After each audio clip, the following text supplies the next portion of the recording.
4 hours. The results were concerning.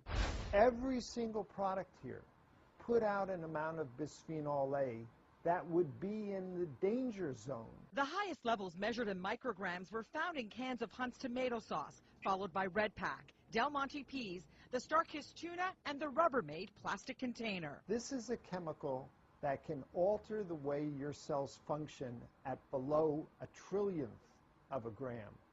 1 million times lower than this. And he says if the research on animals doesn't concern you, this will.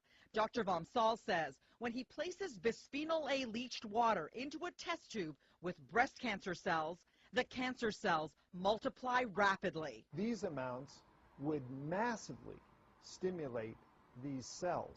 Bisphenol A is big business here in the United States. It is estimated that the chemical companies produce 7 billion pounds of it a year, and it's making its way into our bodies.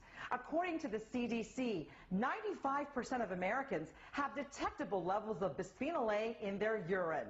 Dr. Vamsal says the worst thing anyone can do is microwave food in a plastic container covered in plastic wrap.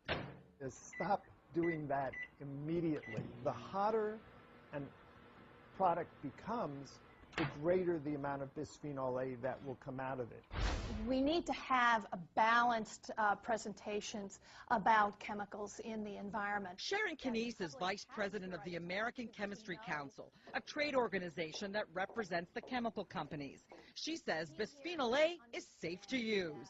Bisphenol A has been very heavily studied, and it's been studied by many of the regulatory agencies around the world, and consistently they have stated that for the current uses, that bisphenol A is safe. The FDA tells us it is actively reviewing the safety of bisphenol A, and in a statement adds, considering all the evidence, including the very low dietary exposure to BPA, and the fact that bisphenol A has not demonstrated adverse effects when consumed by animals in amounts far higher than humans would consume, FDA sees no reason at this time to ban or otherwise restrict the uses now authorized. It has never been banned by any country around the world, and we're confident in its use. Dr. Vamsal says the FDA and other federal agencies are working with antiquated data. There are 700 published scientific studies about the health effects of bisphenol A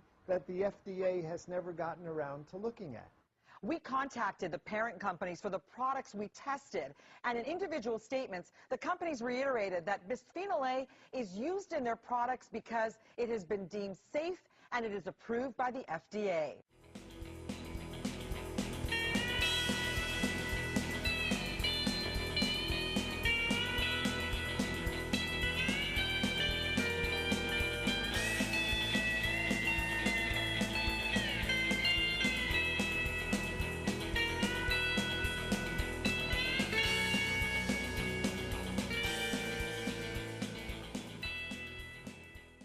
A group of lawmakers in Tennessee this past week asking the state to stop promoting water fluoridation. Putting fluoride in drinking water, well, it's been controversial since the government started doing it. That was almost 50 years ago. But now even the government seems to maybe be taking a little step back, announcing plans to lower the recommended fluoride limit because it's causing a tooth condition. It's called fluorosis. So are we getting too much of a good thing? Joining us now, Dr. Gerald Curatola, a dentist and a FoxNews.com health blogger. Thanks for joining us. My pleasure. And we'll call you Dr. Jerry from now on through the conversation. So is this study, is it a big surprise to dentists? Well, it's actually it's not a big surprise to dentists at all.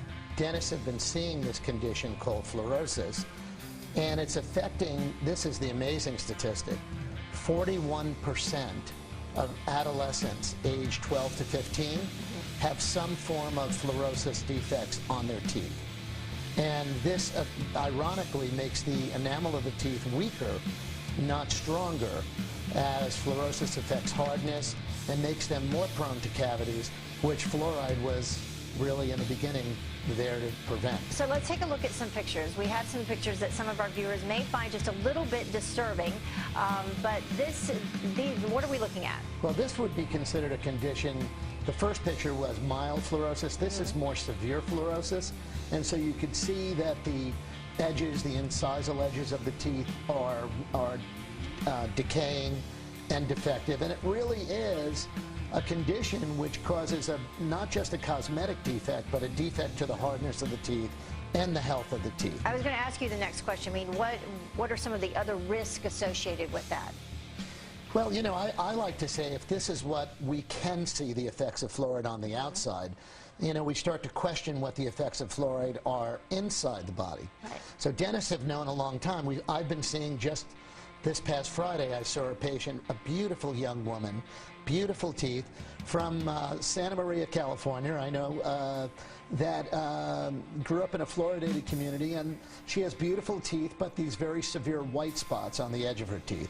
And for viewers who are interested, there is a website, spotsonmyteeth.com, if they want more information about what this fluorosis stain means and what it could be caused by. It's definitely an overexposure to fluoride, and that's the big problem. So you mentioned that she was in a fluoridated community, so Yes. Not all communities are fluoridated? No, as a matter of fact, there are, throughout the United States, those that are on municipal water supplies.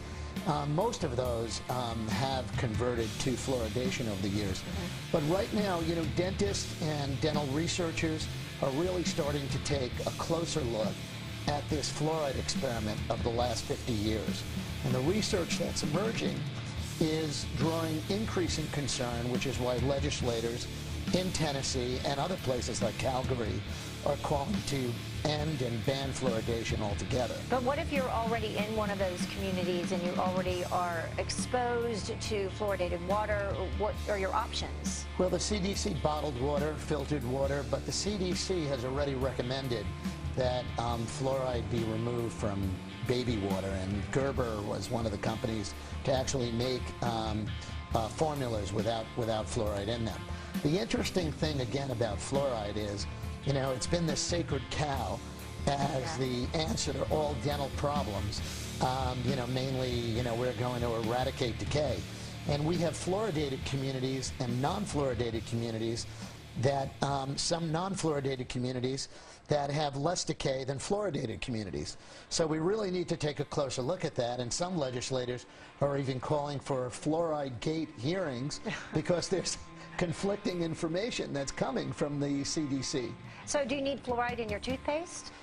Well, again, it really depends on how much fluoride you're being exposed to.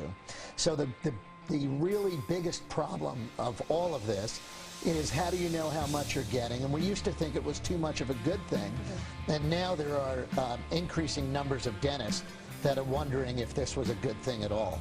Okay, well, the jury is still out then. Thank you so much for joining us, Dr. Jerry, joining us to talk about fluorosis.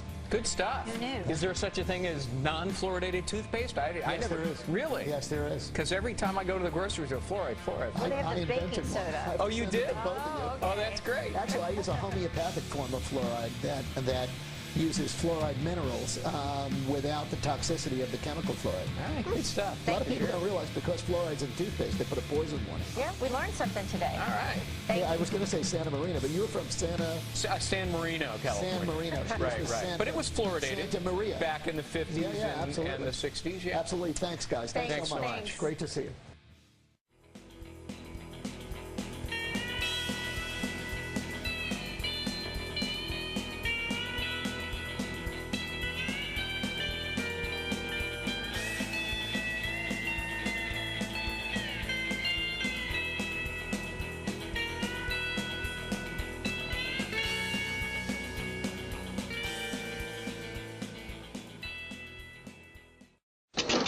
You know it as NutraSweet. It's in just about everything. Soft drinks, iced tea, hot chocolate, tabletop sweetener, chewing gum, cereal, pudding, ice cream, cookies, even breath mints and children's vitamins. Odds are, aspartame is part of your diet. But should it be? It should be withdrawn from the market. Look at this. A summary of nearly 10,000 complaints filed with the Food and Drug Administration since 1980 by people just like Edith Johnson. I was horrified. I was panic-stricken. I was perspiring. I was scared to death on that night. Edith says she'll never forget it. Within a matter of moments, I went completely blind. I could not see anything. Edith was drinking a cup of low-calorie hot chocolate that night. Aspartame made it sweet. And Johnson says aspartame made her sick. All of a sudden, I couldn't see. My eyes went out of focus, and it was like my vision became quite blurred. And you think it's because of aspartame? I think it's very deliberately because of aspartame, yes. It was terrifying. Kate Randall thought she was going crazy. I started popping in my hands and twitching in my feet, my legs, my knees, my upper legs, and shoulders and arms and everywhere. Like millions of Americans, Kate Randall was a Diet Coke drinker, a big one. 9 Diet Cokes a day. For how long? 5 years. Every day. Every day. Kate developed a twitch in her eye. And then my chin, this part of my neck, and right up by my temples started to twitch. Kate Randall went to several doctors, but their tests were negative. The doctors told me that it was just a glitch in my system. My first reaction was, well, it's a glitch in my system that I'm not willing to live with. And what that meant was that I was going to do my own research. So Kate went online searching for answers. And she says what she found left her with a bitter taste for NutraSweet. I absolutely believe that it was the breakdown of my health for 2 years. Kate Randall isn't the only one who believes NutraSweet is dangerous. Dozens of web pages warn against the ill effects of aspartame. One of them is supported by this man, Dr. H.J. Roberts, a private physician and author of several articles and books on aspartame. Somebody has got to put this out and say, be careful. Roberts calls aspartame an ignored epidemic.